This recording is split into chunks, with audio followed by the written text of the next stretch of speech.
엄마, 제가 효도 여행을 준비했어요. 아빠가 가시기 전에 마지막으로 로마 보여드리고 싶어 하셨잖아요. 방콕이랑 푸켓으로 호연 누나랑 같이 가시는 거예요. 제가 다 알아봤어요. 호경아, 엄마는 아직. 이제는 마음 좀 달래셔야죠. 아빠도 그러시길 원하실 거예요. 누나도 휴가 냈대요. 여권이랑 도장 좀 주세요. 제가 비자랑 다 준비할게요. 비자 신청하고 호텔 예약하는데 돈이 좀 필요할 것 같아서요. 엄마, 걱정 마세요. 제가 다 알아서 할게요. 그녀의 휴대폰이 울렸습니다. 엄마, 무슨 여행 얘기예요? 전 아무것도 모르는데. 곧바로 은행에 확인해 보니 계좌에서 2억 3천만 원이 빠져나간 후였습니다. 호경아, 어디 있는 거야? 제발 전화 좀 받아. 아들의 전화는 꺼져 있었습니다. 그의 방으로 달려갔지만 방은 텅 비어 있었습니다. 컴퓨터 화면에는 월드벳이라는 도박 사이트가 그대로 켜져 있었고 화면 속 잔액은 0원을 가리키고 있었습니다. 어떻게 이럴 수가. 사연을 듣고 난 후 각자의 의견을 댓글로 남겨주시기 바랍니다. 사소한 댓글이라도 사연자분에게 큰 힘이 될 수 있습니다. 각색될 수 있고 사연자분의 입장에서 구성될 수 있습니다. 박순자 여사님은 경상북도의 작은 시골 마을에서 3남매 중 첫째로 태어났습니다. 그녀의 아버지는 인근 중학교 교사였는데 학교에서도 집에서도 늘 엄격하기로 소문난 분이었습니다. 그녀가 어렸을 때부터 아버지는 항상 아이들에게 호통을 쳤으며 자녀들의 생활 하나하나를 깐깐하게 단속했습니다. 바른 자세로 앉아라. 글씨는 반듯하게 써라. 동생들 앞에서 첫째가 그게 무슨 행동이냐. 아버지의 호통은 하루도 빠짐없이 울려 퍼졌습니다. 그녀는 어린 시절 내내 아버지의 눈치를 살피며 자랐습니다. 반면 어머니는 남편의 엄격함을 달래주듯 자녀들을 한결같은 사랑으로 감싸주었습니다. 순자야, 엄마가 몰래 과자 사왔어. 동생들이랑 나눠 먹어. 어머니는 늘 이렇게 아이들의 마음을 헤아려 주었고, 때로는 아버지 몰래 간식을 사다 주며 아이들의 천진난만한 웃음을 지켜주었습니다. 그녀는 동생들과 함께 이불 속에 숨어 과자를 나눠 먹던 그 따뜻한 순간들을 평생 잊지 못했습니다. 특히 막내 동생이 과자 부스러기를 흘리다가 아버지에게 들킬 뻔했을 때 그녀가 재빨리 치우고 대신 야단을 맞았던 일도 있었습니다. 순자야, 너는 첫째라서 더 힘들지? 미안하다. 어머니는 가끔 그녀를 안아주며 이렇게 말씀하셨습니다. 하지만 그녀는 오히려 첫째로 태어난 것이 자랑스러웠습니다. 동생들을 지키고 보호할 수 있다는 것이 그녀에게는 큰 자부심이었기 때문입니다. 그녀의 어린 시절은 이처럼 엄격한 아버지와 자애로운 어머니 사이에서 균형을 잡아가며 흘러갔습니다. 첫째였기에 동생들의 모범이 되어야 한다는 부담감도 컸지만 그만큼 어른스러워질 수밖에 없었습니다. 동생들이 실수를 하면 앞장서서 아버지의 야단을 막아섰고 어머니가 바쁠 때면 동생들의 숙제도 봐주었습니다. 우리 순자, 커서 뭐가 될라나. 아버지는 퇴근길에 혼잣말처럼 중얼거리곤 했습니다. 그 말투에는 딸 자식을 향한 걱정과 기대가 묘하게 섞여 있었습니다. 그녀는 그때마다 더욱 똑바로 앉아 공부를 했고, 비록 성적은 중상위권을 넘지 못했지만 늘 바르게 잘하려 노력했습니다. 학교에서 돌아오면 그녀는 꼭 동생들의 숙제부터 챙겼습니다. 둘째는 공부를 잘했지만 막내는 산수를 특히 어려워했기 때문에 그녀는 막내에게 더 많은 시간을 할애했습니다. 저녁 식사 준비를 돕다가도 막내가 부르면 곧장 달려가 문제 푸는 것을 도와주었습니다. 이런 가정 환경은 그녀의 성격 형성에 큰 영향을 미쳤습니다. 겉으로는 차분하고 신중한 성격이 되었지만 속으로는 어머니처럼 따뜻한 마음을 간직한 사람으로 자라났습니다. 아버지의 엄격함은 그녀에게 책임감과 규율을 가르쳤고, 어머니의 자애로움은 그녀에게 사랑과 이해를 가르쳤습니다. 주말이면 가족들과 함께 마당에서 보내는 시간이 그녀의 소소한 즐거움이었습니다. 아버지는 마당 한켠에서 조용히 책을 읽고, 어머니는 채소밭을 가꾸며, 그녀는 동생들과 숨바꼭질을 하며 놀았습니다.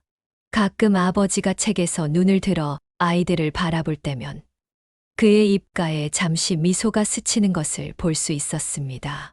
그녀의 어린 시절은 이렇게 엄격함과 자애로움이 공존하는 가정에서 첫째로서의 책임감을 배우며 지나갔습니다.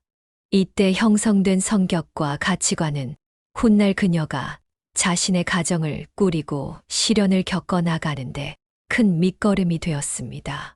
특히 자식들을 대할 때면 그녀는 종종 자신의 어머니를 떠올리며 따뜻한 사랑을 베풀고자 했습니다. 학창 시절 내내 박순자 여사님은 아버지의 기대를 채우지 못했습니다. 그녀는 공부보다는 집안일을 돕는 것에 더 소질이 있었고, 특히 어머니의 장조림과 김치 담그는 일을 돕는 것을 좋아했습니다. 순자야, 이번에도 60점이니? 내가 첫째인데 동생들한테 이게 무슨 본보기가 되려고. 아버지의 꾸중이 있을 때마다 어머니는 그녀의 방으로 찾아와 위로해 주었습니다. 순자야, 공부만이 다가 아니다. 내가 동생들 잘 챙기고 엄마 아버지 잘 모시는 게 더 중요한 거야. 중학교 시절 그녀는 학급 도우미를 자청했습니다. 영양사 선생님께 요리하는 법을 배우는 것도 재미있었습니다. 이런 그녀를 보며 담임 선생님은 아버지께 찾아가 상담을 했습니다. 순자가 꼭 공부만 잘해야 하는 건 아닙니다. 아이가 음식과 관련된 일에 소질이 있어 보이는데 저쪽으로 진로를 생각해 보는 건 어떨까요? 하지만 교사였던 아버지는 고개를 저었습니다. 그녀의 성적표를 들여다볼 때마다 한숨만 깊어졌고, 과외 선생님을 구해 공부를 시키려 했지만 그녀의 성적은 좀처럼 오르지 않았습니다. 고등학교에 진학한 후에도 상황은 크게 다르지 않았습니다. 그녀는 여전히 중상위권에 머물렀고, 급식실 봉사활동은 계속했습니다. 고3이 되어 진로를 결정해야 할 때 아버지는 교육대학 진학을 강력히 권했지만 그녀의 성적으로는 역부족이었습니다. 아버지, 저는 공부에는 소질이 없는 것 같습니다. 일단 취직해서 돈을 벌어볼랍니다. 졸업을 앞두고 그녀가 조심스레 꺼낸 말에 아버지는 한동안 말이 없었습니다. 결국 그녀는 고등학교를 졸업하자마자 집 근처 식품 공장에 취직했습니다. 처음에는 단순 생산직으로 시작했지만 그녀의 꼼꼼하고 성실한 모습이 눈에 띄었습니다. 박순자 씨, 이번 달 생산 기록이 제일 좋네요. 앞으로도 이렇게만 해주세요. 반장님의 칭찬에 그녀는 더욱 열심히 일했습니다. 퇴근 후에도 남아서 공장 구석구석을 깨끗이 청소했고, 새로 들어온 직원들을 친절하게 가르쳐 주었습니다. 이런 그녀의 모습을 지켜보던 공장장은 1년 만에 그녀를 사무직으로 발탁했습니다. 아버지, 제가 이제 사무실로 발령받았어요. 처음으로 아버지께 자랑스러운 소식을 전할 수 있었습니다. 아버지는 여전히 무뚝뚝한 표정이었지만 그날 저녁 어머니가 몰래 알려주길 아버지가 동네 어른들에게 딸 자랑을 했다고 했습니다. 사무직으로 일하면서 그녀는 새로운 세계를 경험했습니다. 영업관리, 재고관리, 품질관리 등 배울 것이 많았지만 그녀는 모든 일을 착실히 해내며 인정받았습니다. 특히 거래처 관리에서 타고난 섬세함을 발휘했고, 그녀가 응대하는 거래처들의 만족도가 높았습니다. 순자 씨가 있어서 다행이야. 덕분에 일이 훨씬 수월해졌어. 동료들의 칭찬은 그녀에게 큰 자신감이 되었습니다. 비록 계약은 가지 못했지만 그녀는 자신의 길을 찾아가고 있었습니다. 퇴근 후에는 회계 관련 자격증 공부도 시작했고, 영어 회화 학원도 다니며 자기 개발에 힘썼습니다. 이제 그녀는 더 이상 아버지의 기대에 미치지 못하는 딸이 아니었습니다. 자신의 자리에서 최선을 다하는 당당한 직장인이었고, 가족들에게 도움이 되는 든든한 첫째 딸이었습니다. 그리고 이런 그녀의 모습은 앞으로 다가올 인생의 새로운 장을 여는 준비가 되고 있었습니다. 박순자 여사님이 남편을 처음 만난 것은 공장 품질관리부에서였습니다. 그녀가 사무직으로 일한 지 2년째 되던 해, 새로 부임한 과장이 바로 그녀의 미래 남편이었습니다. 박순자 씨, 이번 분기 보고서 좀 검토해 주시겠어요? 키가 크고 단정한 외모의 그는 늘 부드러운 말투로 직원들을 대했습니다. 야근이 있는 날이면 직원들 저녁을 챙겨주는 세심함도 보였습니다. 순자 씨, 이거 제가 어머니한테 배운 김치찌개 레시피예요. 한번 드셔보세요. 어느 날 그가 들고 온 도시락은 그녀의 마음을 설레게 했습니다. 특히 김치찌개 맛이 그녀의 어머니가 끓이시던 맛과 비슷해서 더욱 마음이 끌렸습니다. 과장님은 요리도 하시나 봐요. 아, 혼자 살다 보니까 이것저것 해보게 되더라고요. 수줍은 대화를 나누던 두 사람은 자연스럽게 가까워졌습니다. 퇴근 후 커피 한 잔을 마시며 이야기를 나누는 시간이 늘어났고, 주말이면 영화를 보러 가기도 했습니다. 순자야, 이 오빠랑 평생 함께 살래? 6개월간의 연애 끝에 그가 청혼했습니다. 그녀는 망설임 없이 고개를 끄덕였습니다. 아버님, 제가 순자 씨와 결혼하고 싶습니다. 그는 정중하게 그녀의 부모님을 찾아뵈었습니다. 평소 무뚝뚝하던 아버지도 그의 반듯한 모습에 흡족해하는 기색이었습니다. 우리 딸 잘 부탁드립니다. 결혼식은 소박하게 치렀습니다. 하지만 그 누구의 결혼식보다도 따뜻했습니다. 어머니는 며칠 전부터 손수 음식을 장만하셨고, 동료들은 축하 노래를 불러주었습니다. 이제 진짜 우리 며느리가 됐구나. 시어머니는 그녀를 꼭 안아주었습니다. 그녀는 새로운 가족을 맞이하는 설렘과 두려움이 교차했지만 남편의 든든한 눈빛에서 용기를 얻었습니다. 신혼여행지로 택한 경주는 그들의 첫 번째 추억이 되었습니다. 불국사의 돌계단을 오르며 서로를 의지했고, 안압지의 달빛 아래서 미래를 이야기했습니다. 우리 순자, 나랑 결혼해줘서 고마워. 오빠가 고마워해야 할 게 뭐가 있다고. 넌 내가 찾던 바로 그 사람이야. 석굴암에서 맞이한 새벽 일출은 그들의 찬란할 미래를 암시하는 듯 했습니다. 남편은 그녀의 손을 꼭 잡고 새로운 시작을 약속했습니다. 신혼집은 회사 근처의 작은 빌라였습니다. 비록 좁은 공간이었지만 둘이 함께 꾸민 보금자리는 더없이 따뜻했습니다. 그녀는 퇴근 후에도 늘 활기찼고, 남편은 그런 그녀를 보며 행복해했습니다. 우리 집사람이 만든 김치가 우리 어머니보다 더 맛있네. 남편의 칭찬에 그녀는 더욱 살림에 정성을 쏟았습니다. 시부모님 방문이 잦아졌고, 그때마다 그녀의 정성스러운 음식은 시어머니의 칭찬을 받았습니다. 순자야, 우리 아들 잘 부탁해. 내가 있어서 아들이 이렇게 좋아하는 걸 보니 나도 참 기쁘다. 새로운 가정을 이루고 적응해가는 과정은 순탄했습니다. 남편은 늘 그녀를 배려했고, 그녀 역시 남편을 위해 최선을 다했습니다. 이제 그들은 새로운 생명을 맞이할 준비를 하고 있었습니다. 결혼 생활 2년 차, 박순자 여사님은 첫 아이를 가졌다는 소식을 들었습니다. 그녀의 남편은 매일 저녁 퇴근길에 영양제를 사들고 왔고, 무거운 것 하나 들지 못하게 했습니다. 여보, 이제 어머님한테 말씀드려야 할 것 같아. 그래. 나도 우리 아기 생각하면 벌써부터 가슴이 두근거린다. 임신 소식을 전하자 시어머니는 곧바로 찾아와 산후조리를 도와주겠다고 하셨습니다.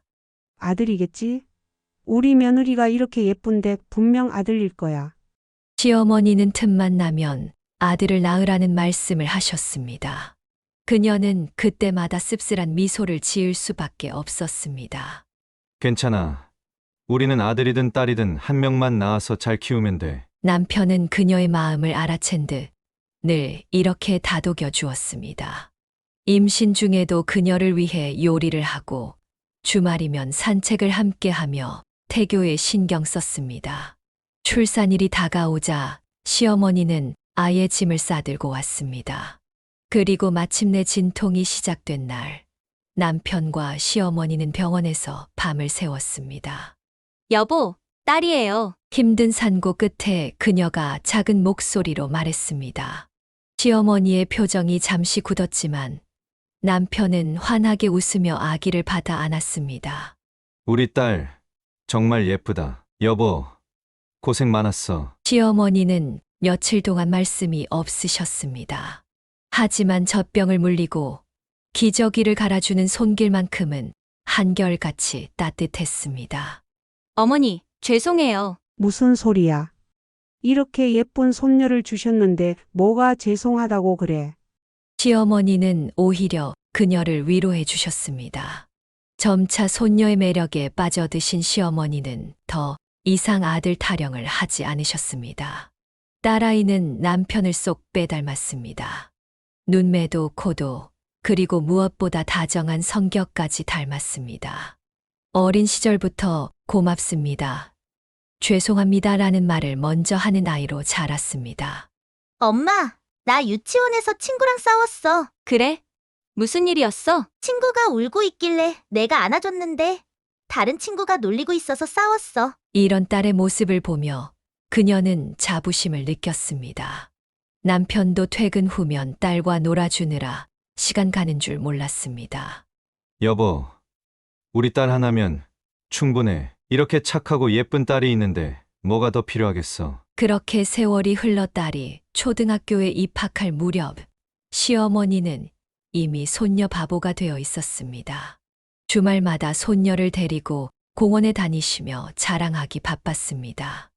우리 손녀는 공부도 잘하고 친구들하고도 잘 어울리고 아들 낳으라고 했던 내가 미안해. 시어머니의 말씀에 그녀는 눈시울이 붉어졌습니다. 그동안의 걱정과 부담이 한순간에 녹아내리는 것 같았습니다. 이제 그녀의 가정은 딸과 함께 더없이 행복했습니다. 첫째 딸이 5살이 되었을 무렵 박순자 여사님은 두 번째 임신 소식을 알게 되었습니다. 그녀는 이번에는 시어머니의 바람대로 아들을 낳고 싶은 마음이 간절했습니다. 여보, 이번에는 조심해야 해. 첫째, 때보다 몸이 약해진 것 같으니까. 남편의 걱정 어린 말에도 그녀는 웃으며 괜찮다고 했습니다. 하지만 임신 3개월째 갑작스러운 복통이 찾아왔습니다. 어머니, 저 배가 너무 아파요. 한밤중에 찾아온 통증에 시어머니를 깨웠지만 병원에 도착했을 때는 이미 늦었습니다. 의사는 안타까운 표정으로 유산 소식을 전했습니다. 이게 다 내가 몸 관리를 제대로 못해서 그런 거야. 여자가 조심성이 없으니. 시어머니의 날카로운 질책이 그녀의 가슴을 더욱 아프게 했습니다. 첫째 딸이 어리둥절한 표정으로 그녀를 바라보았지만 그녀는 아무 말도 할 수 없었습니다. 어머니, 그만하세요. 이 사람이 얼마나 조심했는데요. 남편이 그녀를 감싸주었지만 시어머니의 서운함은 쉽게 가라앉지 않았습니다. 엄마, 왜 울어? 아파? 첫째 딸이 물을 때마다 그녀는 꾹 참아야만 했습니다. 그렇게 몇 달이 지나고 그녀는 점차 일상으로 돌아왔습니다. 하지만 시어머니의 날선 말들은 계속되었습니다. 나이 들어서 애 낳기가 쉽지 않을 텐데. 2년이라는 시간이 흘렀습니다. 그녀는 건강관리에 더욱 신경 썼고 한의원도 다니며 몸을 보했습니다. 그리고 마침내 다시 한번 임신 소식을 알게 되었습니다. 이번에는 꼭 조심해야 해. 내가 다 도와줄게. 남편은 전보다 더 세심하게 그녀를 챙겼습니다. 시어머니도 이번에는 달랐습니다. 며느리의 건강을 위해 매일 삼계탕을 끓여주시고 산책도 함께 해주셨습니다. 어머니, 이번에는 잘 될 거예요. 그쵸? 그럼. 이번에는 꼭 건강한 손주를 안게 해다오. 시어머니의 목소리에는 더 이상 날카로움이 없었습니다. 그렇게 조심스럽게 지내던 어느 날, 그녀는 태동을 느꼈습니다. 여보, 아기가 움직여요. 이번에는 모든 것이 순조로웠습니다. 정기검진에서도 아이의 상태는 늘 양호했고, 의사도 건강한 출산이 될 거라고 장담했습니다. 축하합니다. 건강한 사내아이입니다. 드디어 그녀는 아들을 품에 안을 수 있었습니다. 시어머니는 기쁨의 눈물을 흘리셨고, 남편은 아내의 손을 꼭 잡았습니다. 엄마, 이제 나 누나가 된 거야? 첫째 딸이 호기심 어린 눈으로 물었습니다. 그녀는 이제 두 아이의 어머니가 되었습니다. 시련을 겪은 만큼 더욱 값진 선물 같은 아들이었습니다. 순자야, 미안하다. 내가 너무 매정했지. 시어머니의 사과에 그녀는 고개를 저었습니다. 이제는 모든 것이 감사할 뿐이었습니다. 건강한 아들의 탄생으로 가족의 상처는 치유되었고 새로운 행복이 시작되었습니다. 둘째 아들이 태어난 후 박순자 여사님의 일상은 180도 달라졌습니다. 아들은 태어날 때부터 체질이 약했고 잔병치레가 잦았습니다. 밤낮으로 열이 오르내리기 일쑤였고 젖도 제대로 물지 못했습니다. 여보, 오늘도 열이 38도네요. 아이고, 우리 아들 또 병원에 가봐야겠다. 거의 매일 아들을 안고 병원을 다녔습니다. 의사는 면역력이 약하다며 특별한 관리가 필요하다고 했습니다. 그녀는 아들의 건강을 위해 모든 신경을 쏟았습니다. 엄마, 나 학교 숙제 좀 봐줘. 첫째 딸이 다가올 때면 그녀는 늘 같은 대답을 했습니다. 미안해. 호경이가 지금 아파서 내가 알아서 해줄 수 있지? 어린 딸은 늘 씩씩하게 고개를 끄덕였지만 그녀는 딸의 눈에 서린 서운함을 보지 못했습니다. 시간이 갈수록 딸은 조용해졌고 혼자서 모든 것을 해결하려 했습니다. 여보, 큰애도 좀 신경 써. 남편의 걱정 어린 목소리에도 그녀는 답답한 마음뿐이었습니다. 여보, 나도 알아요. 하지만 지금 아들이 이렇게 아픈데 어떡해요? 식사 시간에도 아들의 육수는 따로 끓여야 했고 옷도 특별히 삶아서 빨아야 했습니다. 첫째는 이제 혼자 밥을 차려 먹는 것이 익숙해졌고 숙제도 스스로 해결했습니다. 우리 딸, 많이 컸구나. 어느 날 남편이 딸의 공책을 보며 한숨을 쉬었습니다. 여보, 오늘은 내가 큰애 학교 상담 갔다 올게. 당신은 아들 좀 봐줘요. 남편은 최대한 딸에게 관심을 보이려 노력했습니다. 주말이면 딸과 단둘이 공원에 가기도 하고 문방구에 들러 학용품을 사주기도 했습니다. 아빠, 나는 괜찮아요. 호경이가 아프잖아. 딸의 어른스러운 대답에 남편의 마음은 더욱 아팠습니다. 저녁이면 그는 아내와 조심스레 대화를 나누었습니다. 여보, 우리 호연이 너무 일찍 어른이 되는 것 같아서 걱정이야. 나도 알아요. 하지만 지금은 호경이가 아프니까. 대화는 늘 그렇게 끝났습니다. 시어머니마저 아들의 건강을 최우선으로 여기셨고 딸에게는 철이 든다며 오히려 대견해 하셨습니다. 우리 손녀는 역시 달라. 어려서부터 이렇게 의젓하니. 그렇게 세월이 흘러갔습니다. 아들의 건강은 조금씩 나아졌지만 그래도 그녀의 관심은 늘 아들에게 쏠려 있었습니다. 첫째 딸은 점점 더 독립적으로 변해갔고 가족들과 대화도 줄어들었습니다. 엄마, 저 이번에 반장 됐어요. 어느 날 딸이 조심스레 전한 소식에 그녀는 무심코 대답했습니다. 그래? 잘 됐구나. 아, 호경이 약 먹을 시간이네. 딸의 얼굴에 스친 실망감을 그녀는 보지 못했습니다. 하지만 남편은 보았습니다. 그날 밤 남편은 다시 한번 진지하게 이야기를 꺼냈습니다. 여보, 우리 이러다가 큰애를 잃을 수 있어요. 아무리 작은 애가 아프다고 해도 두 아이 다 우리 자식이잖아요. 그제서야 그녀는 자신의 행동을 돌아보게 되었습니다. 하지만 이미 첫째 딸의 마음에는 보이지 않는 상처가 자리 잡고 있었습니다. 세월이 흘러 호연이가 대학교 합격 소식을 받던 날, 박순자 여사님은 처음으로 딸의 방을 찾아갔습니다. 호경이가 고등학교에 입학하고 건강도 많이 좋아져서 그녀는 비로소 큰딸을 돌아볼 여유가 생겼습니다. 호연아, 엄마가 잠깐 들어가도 될까? 네, 들어오세요. 호연이는 책상에 앉아 대학 입학 서류를 정리하고 있었습니다. 그녀는 딸의 뒷모습을 보며 눈시울이 붉어졌습니다. 이제 보니 우리 딸 많이 컸네. 엄마, 왜 그러세요? 호연아, 미안해. 그녀의 목소리가 떨렸습니다. 남편이 방 밖에서 이 모습을 지켜보고 있었습니다. 여보, 난 잠깐 호경이 학원 데리러 갔다 올게. 남편은 조용히 자리를 피해 주었습니다. 엄마가 그동안 호경이만 신경 쓰고 너한테 너무 무심했어. 내가 반장 됐을 때도 상 받아왔을 때도. 호연이는 엄마의 손을 잡았습니다. 엄마, 그런 말씀 마세요. 호경이가 많이 아팠잖아요. 저는 이해해요. 아니야. 엄마가 잘못했어. 내가 아무리 의젓해도, 내가 아무리 이해해줘도 엄마는 내게 미안해. 엄마, 너는 늘 혼자서 다 해결하려고 했지. 학교 숙제도, 준비물도 엄마 손길이 필요했을 텐데. 호연이는 살며시 엄마를 안아주었습니다.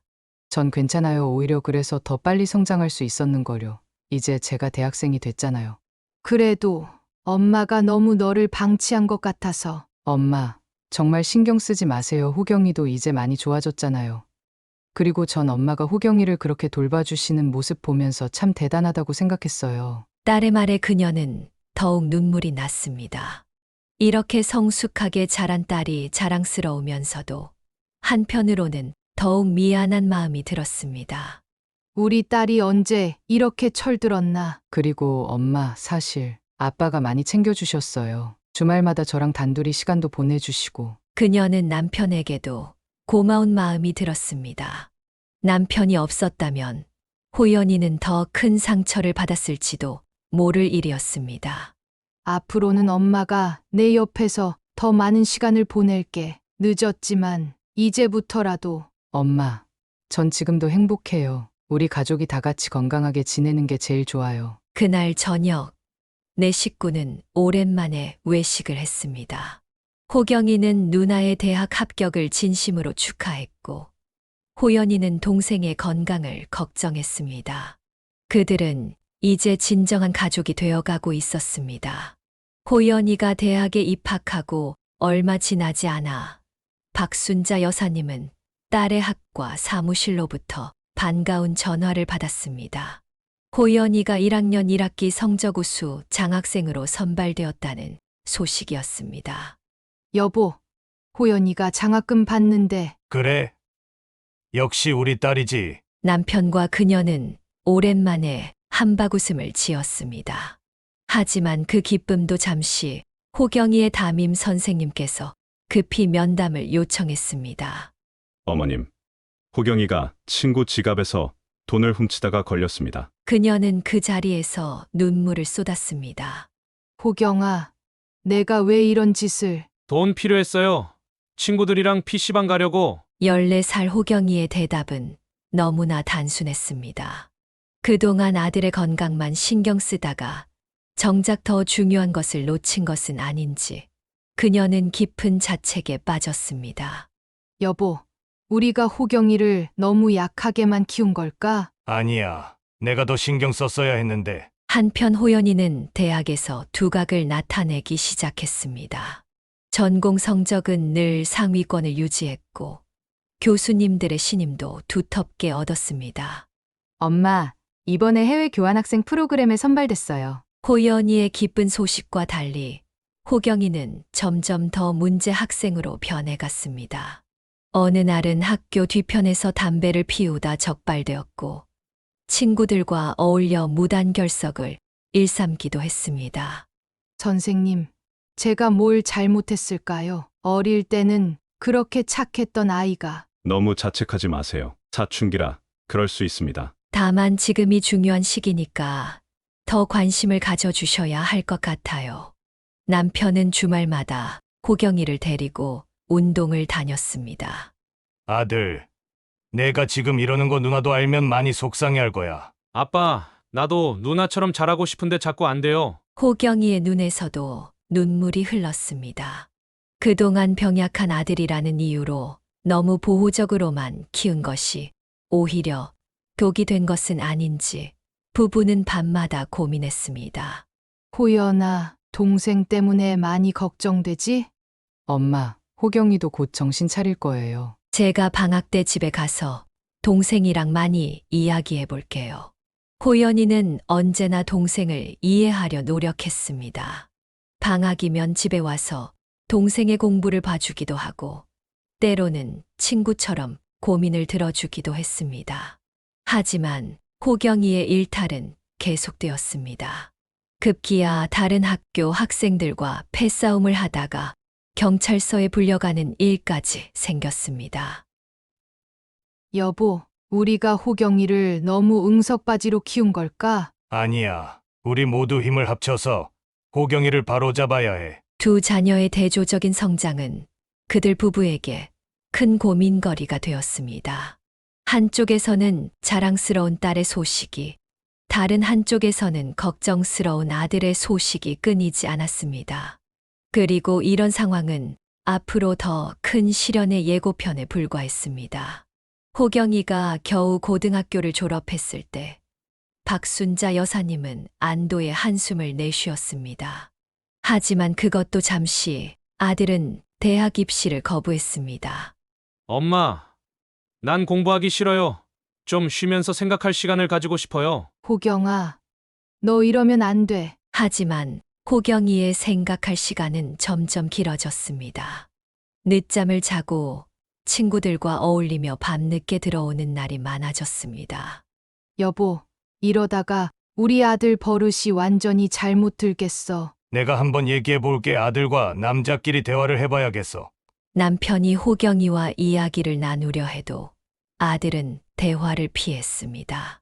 방에 틀어박혀 게임을 하거나 아예 집을 나가 친구들과 시간을 보냈습니다. 엄마, 호경이 많이 걱정되지? 휴가를 내고 집에 온 호연이도 동생과 대화를 시도했지만 호경이는 이제 누나의 말도 들으려 하지 않았습니다.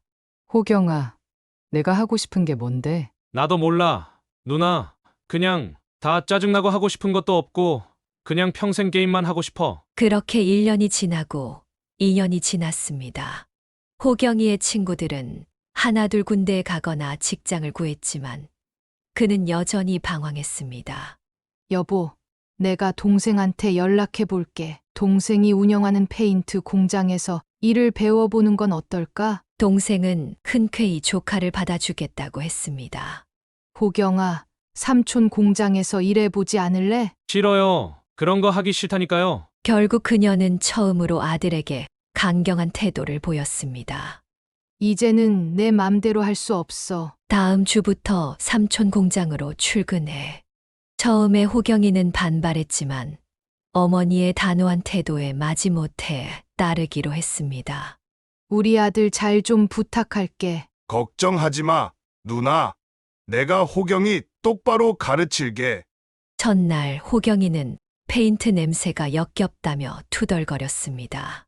하지만 시간이 지날수록 그의 표정이 조금씩 변하기 시작했습니다.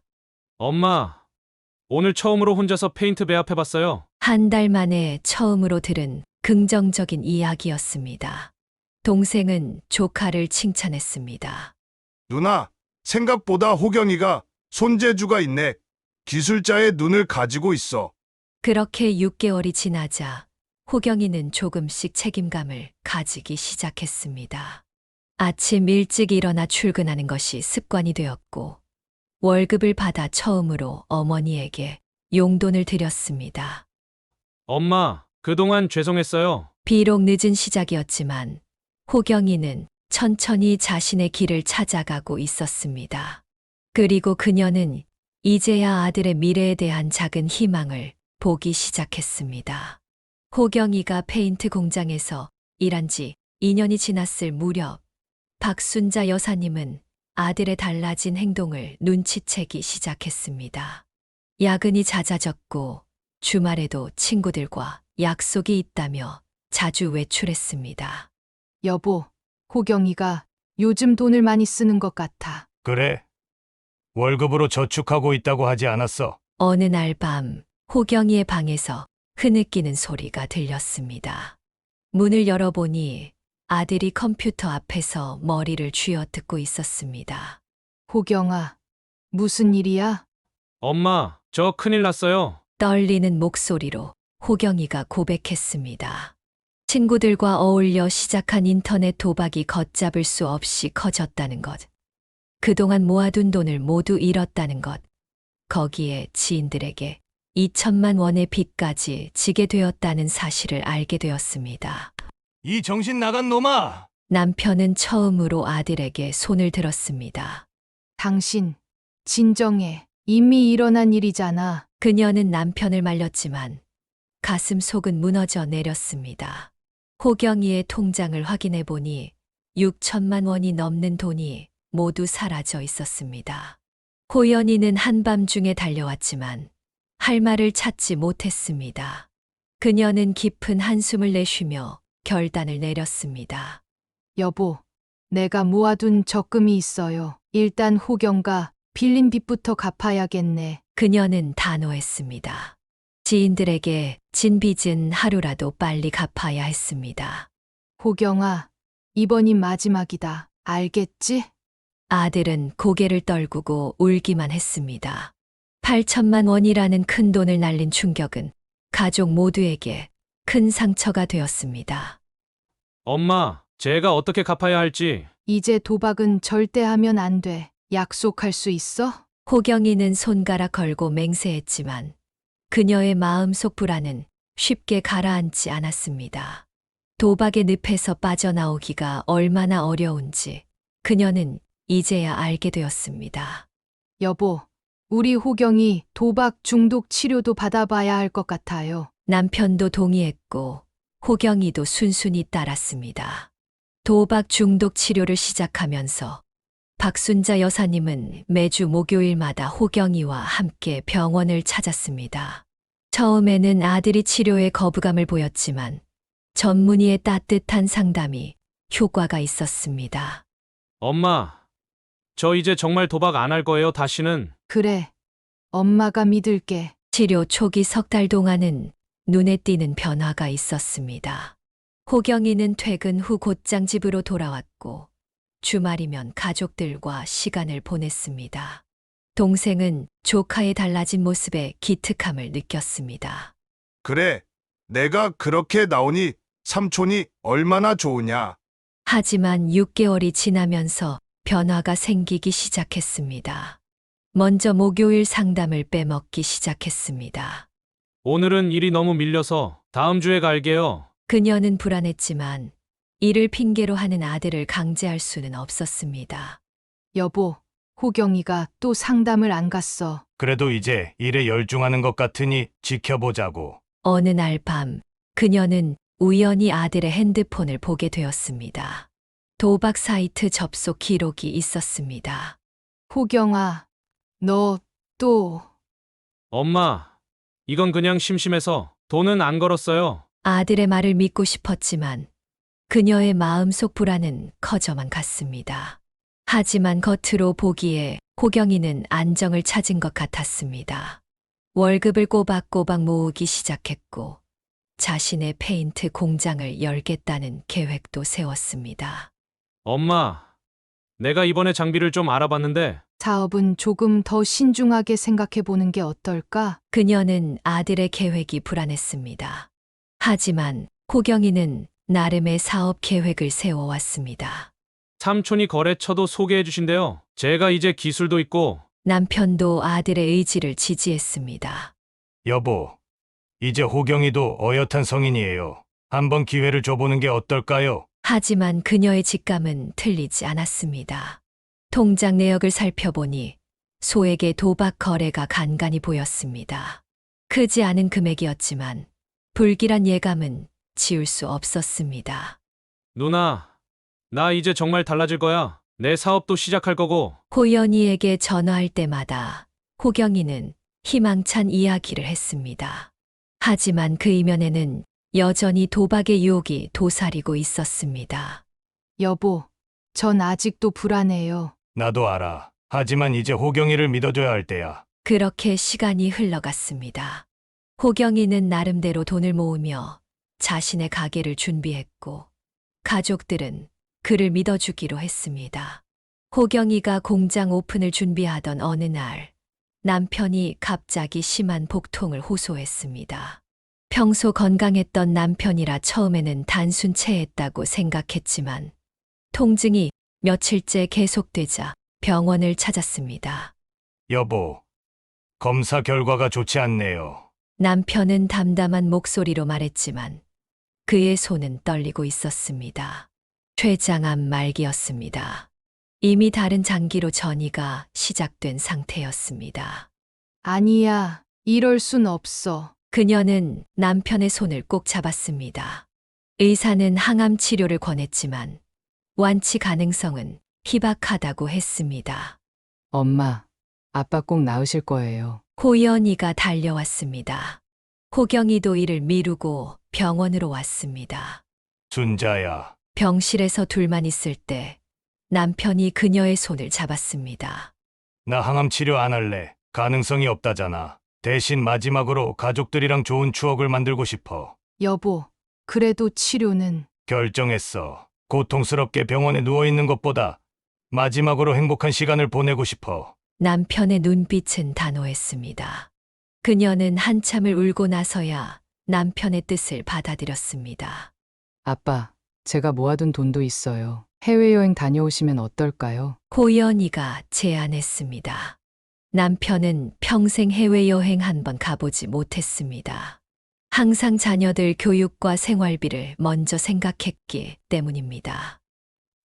그래, 마지막으로 멋진 곳 구경하고 싶네. 그녀는 은행에 가서 모든 적금을 해지했습니다.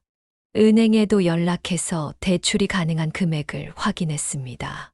여보, 우리 그동안 가보고 싶었던 곳 다 가봐요.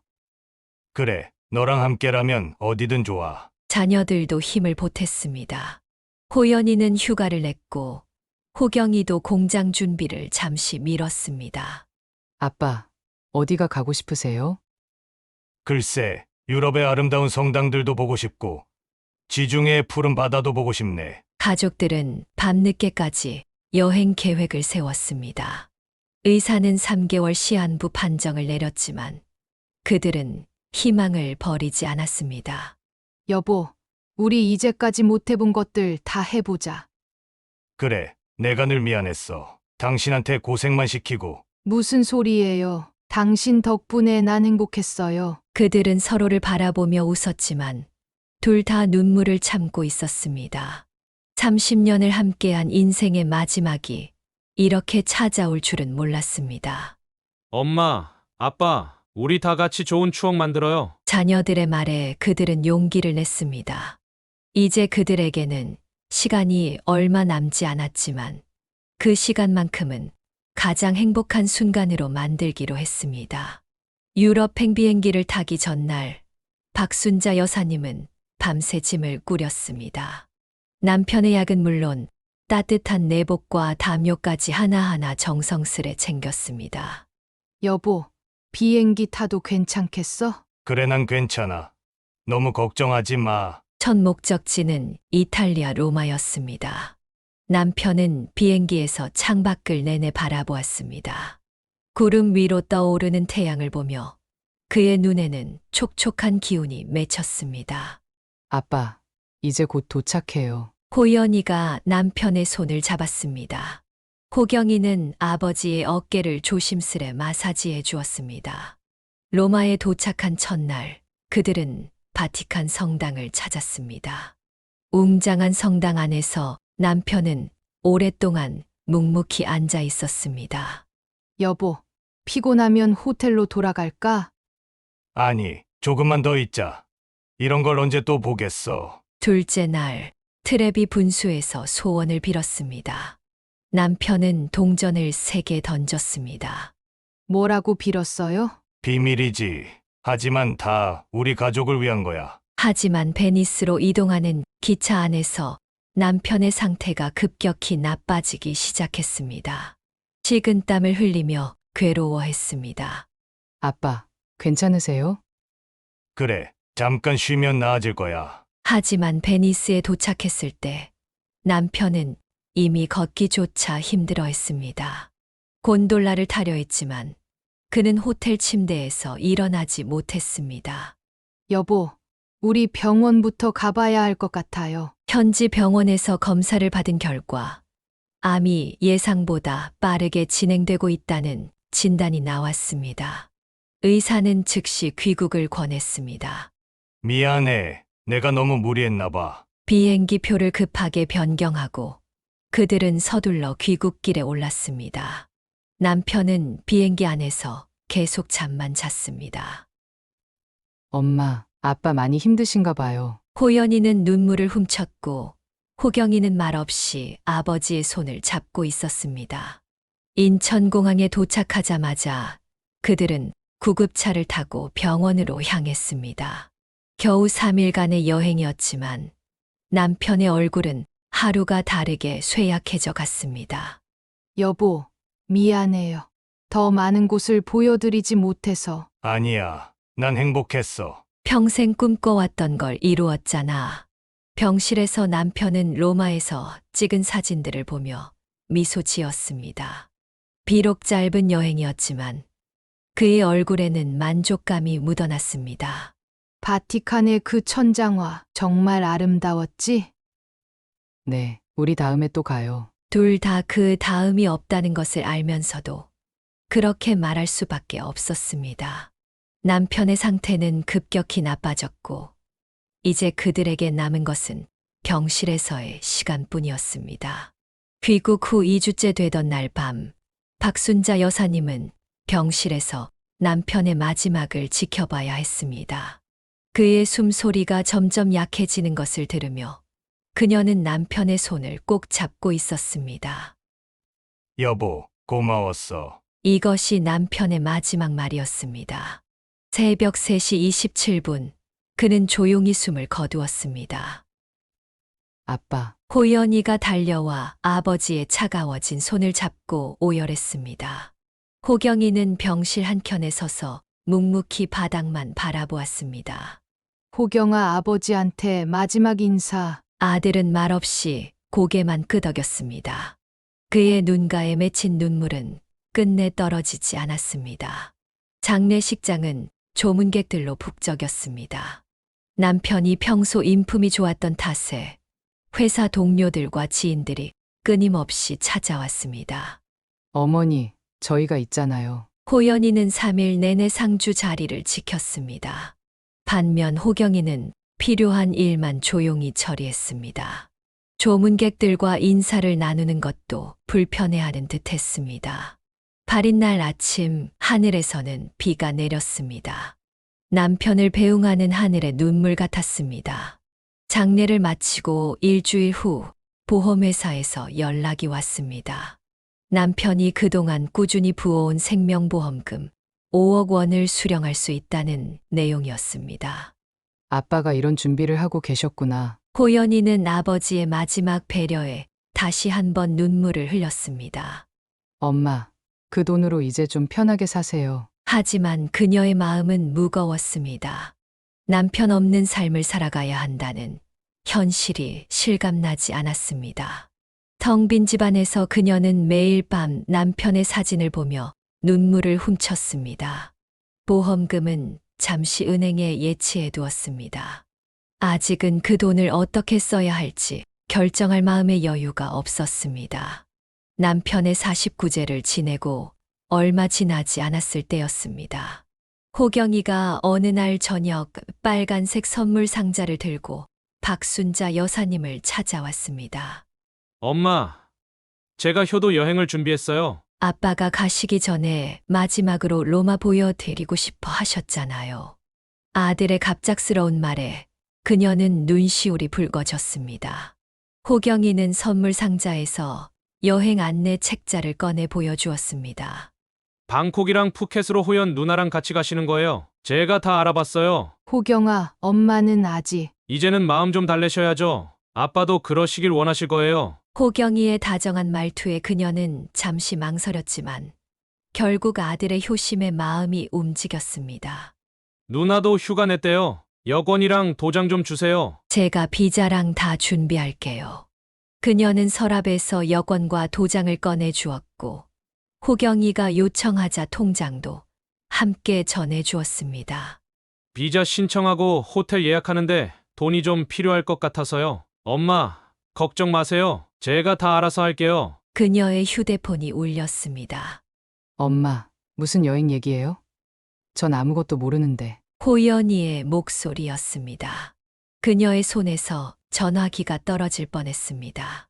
곧바로 은행에 확인해 보니 계좌에서 2억 3천만 원이 빠져나간 후였습니다. 호경아, 어디 있는 거야? 제발 전화 좀 받아. 아들의 전화는 꺼져 있었습니다.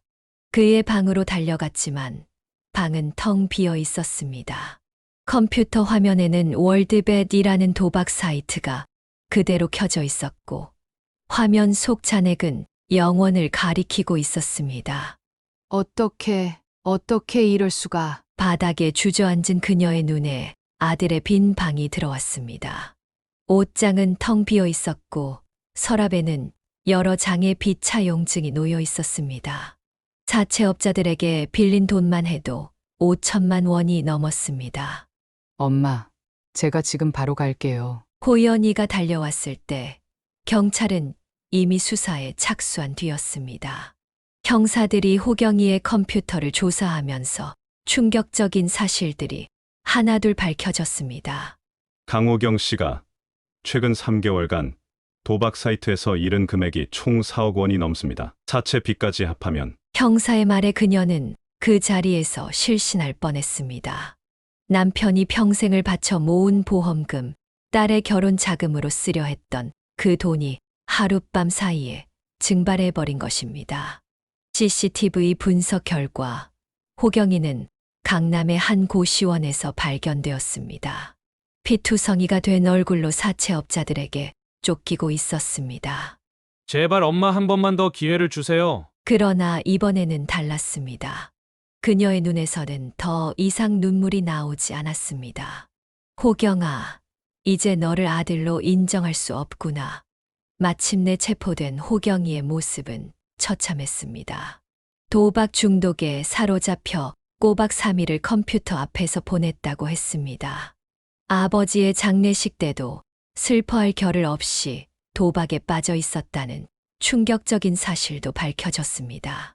엄마, 이번에는 꼭 신고하셔야 해요. 더 이상 호경이를 도와주는 게 아니에요. 박순자 여사님은 호연이의 말에 천천히 고개를 끄덕였습니다. 경찰서로 향하는 차 안에서 그녀의 손은 떨리고 있었습니다. 피해자가 어머님 맞으시죠? 고소장에 서명해 주시면 됩니다. 펜을 쥐는 순간 지난 세월이 주마등처럼 스쳐 지나갔습니다. 병약했던 아들을 살리기 위해 밤새 안고 달려갔던 기억, 첫 월급을 받아와 내밀던 순수한 미소, 그리고 아버지의 임종을 지키던 날의 굳은 표정까지. 저는 꼭 해야 하나요? 어머니, 이대로 두시면 호경 씨는 더 큰 범죄에 빠질 수 있습니다. 담당 형사의 말에 그녀는 결국 고소장에 서명했습니다. 그 순간 어딘가에서 호경이의 절규가 들리는 것만 같았습니다. 체포 영장이 발부되고 이틀 후 호경이는 한 모텔에서 체포되었습니다. 도박 사이트에서 번 돈으로 부적절한 만남까지 일삼고 있었다는 충격적인 사실도 드러났습니다. 엄마, 제발 고소 취하해 주세요. 잘못했어요. 호경이는 포승줄에 묶인 채 어머니를 향해 절규했습니다. 이러면 안 되는 건데, 이러면 안 되는 건데. 구치소에 수감된 후 호경이는 매일같이 반성문을 보내왔습니다. 하지만 그녀는 더 이상 아들의 편지를 읽지 않았습니다. 재판이 시작되었습니다. 호경이는 법정에서 무릎을 꿇고 어머니에게 용서를 빌었습니다. 어머니, 마지막 기회를 주세요. 제가 평생 갚아나가겠습니다. 검사는 5년형을 구형했습니다.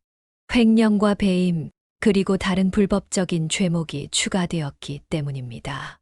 피고인은 자신의 어머니를 속여 거액을 횡령했을 뿐만 아니라 아버지의 장례식 직후라는 시점까지 고려할 때 죄질이 매우 불량합니다. 판사는 최종적으로 3년형을 선고했습니다. 호경이는 법정 구속되었고 그가 교도소로 향하는 순간까지 엄마 미안해요 를 외쳤습니다. 어머니, 이제 좀 편해지실 거예요. 호연이가 그녀의 손을 잡았습니다. 하지만 그녀의 가슴 한켠에는 여전히 아들을 향한 애틋함이 남아 있었습니다. 교도소행 호송차가 떠나는 것을 바라보며 그녀는 마지막으로 한숨을 내쉬었습니다. 이제 정말 끝이구나. 그날 밤 그녀는 남편의 영정 앞에서 오랫동안 흐느꼈습니다. 아들의 미래가 이렇게 될 줄 알았다면 처음부터 달리 키웠을까 하는 후회가 밀려왔습니다.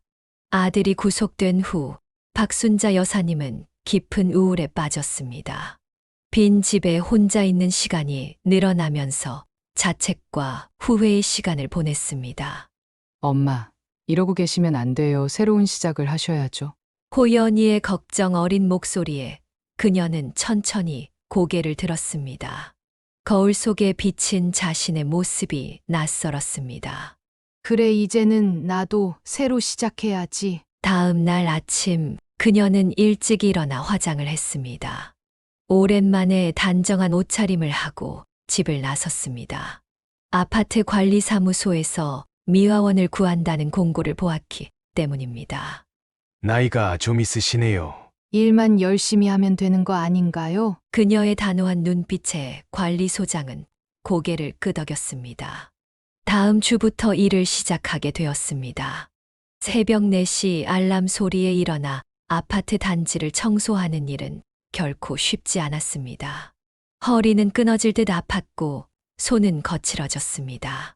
여사님, 이런 일 하시기에는 괜찮아요. 이렇게라도 해야 제가 살아있는 것 같네요. 매일 아침 쓰레기를 줍고 낙엽을 쓸고 계단을 닦았습니다. 육체적인 고통은 컸지만 오히려 마음은 조금씩 편안해졌습니다. 어머니, 동생이 많이 반성하고 있대요. 호연이의 말에도 그녀는 고개를 저었습니다. 아니다, 이번에는 끝까지 가봐야 해. 봄이 오고 여름이 지나갔습니다. 그녀의 하루는 규칙적으로 변했습니다. 새벽에 일어나 청소를 하고 오후에는 근처 복지관에서 컴퓨터를 배웠습니다. 박순자 씨, 요즘 많이 달라지셨어요. 동료 미화원의 말처럼 그녀의 표정은 점차 밝아졌습니다. 월급을 받는 날이면 작은 통장에 꼬박꼬박 저축도 했습니다. 엄마, 제가 모시고 살면 되는데. 아니야, 이제는 내 힘으로 살아야지. 호연이의 제안도 거절했습니다.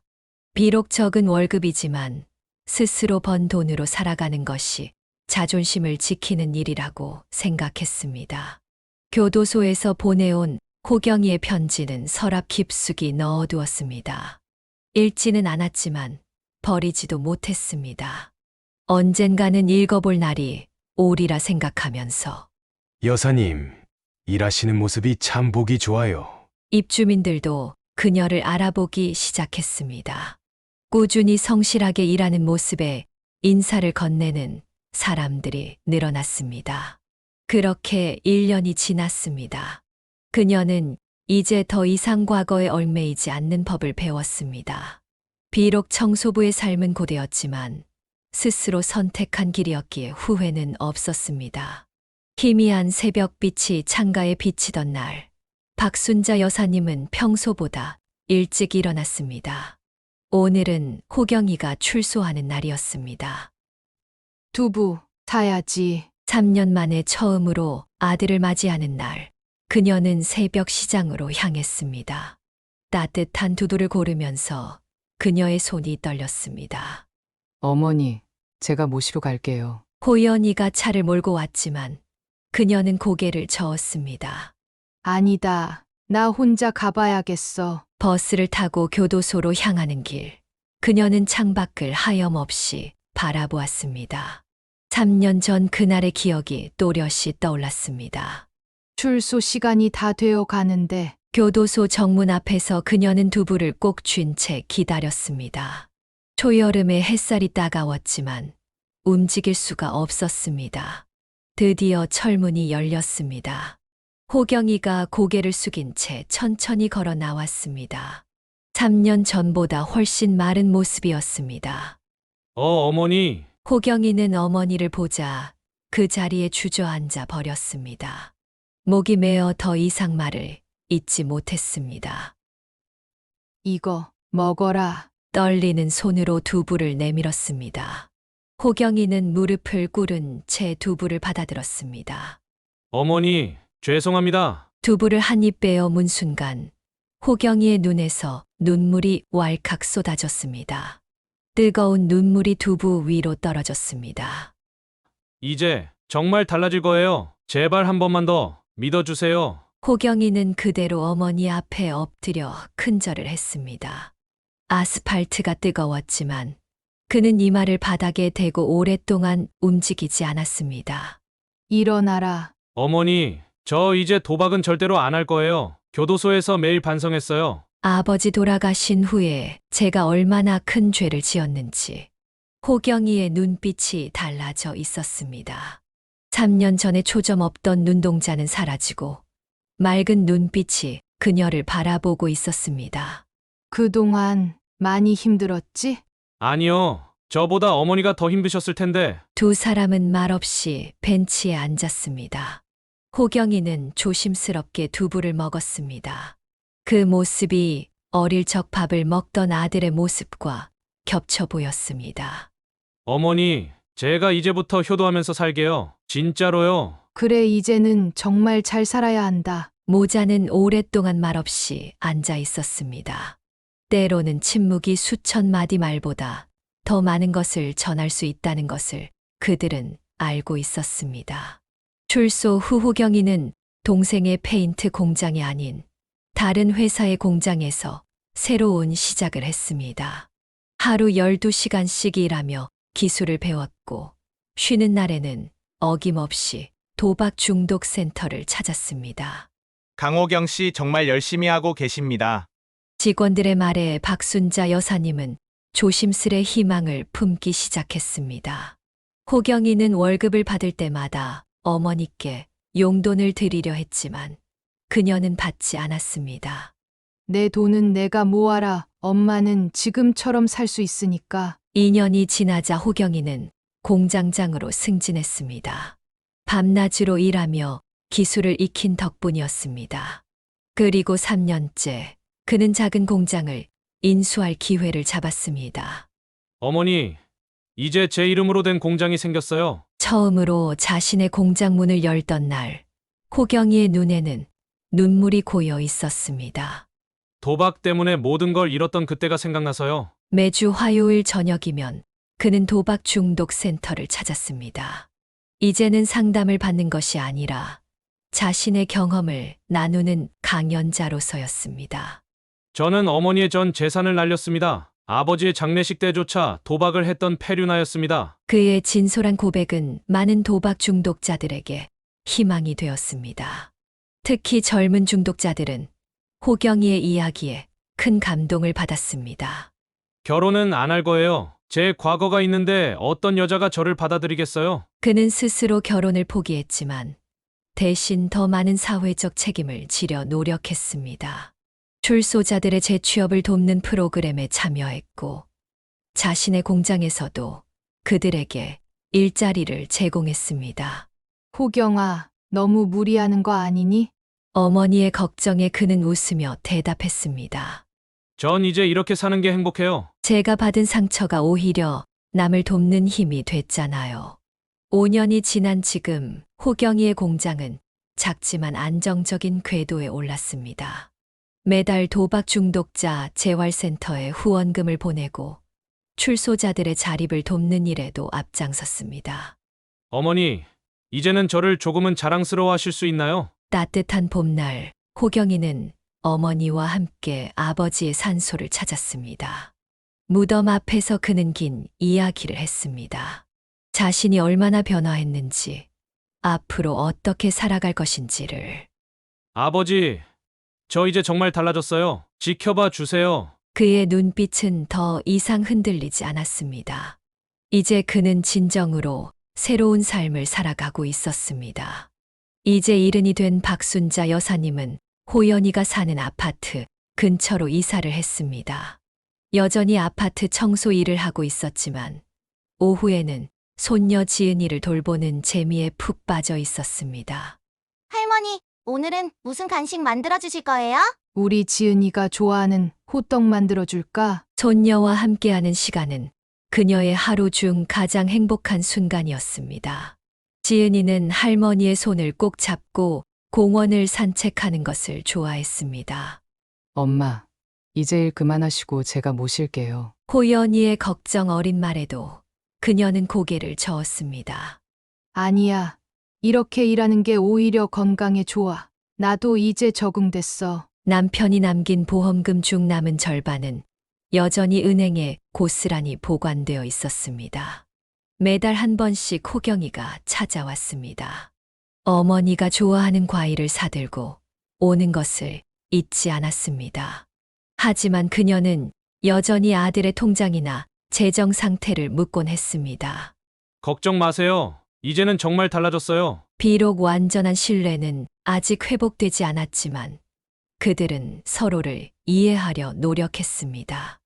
호경이는 한 달에 한 번 도박 중독 센터의 재정 보고서를 어머니께 가져왔고 공장 운영 상황도 투명하게 공유했습니다.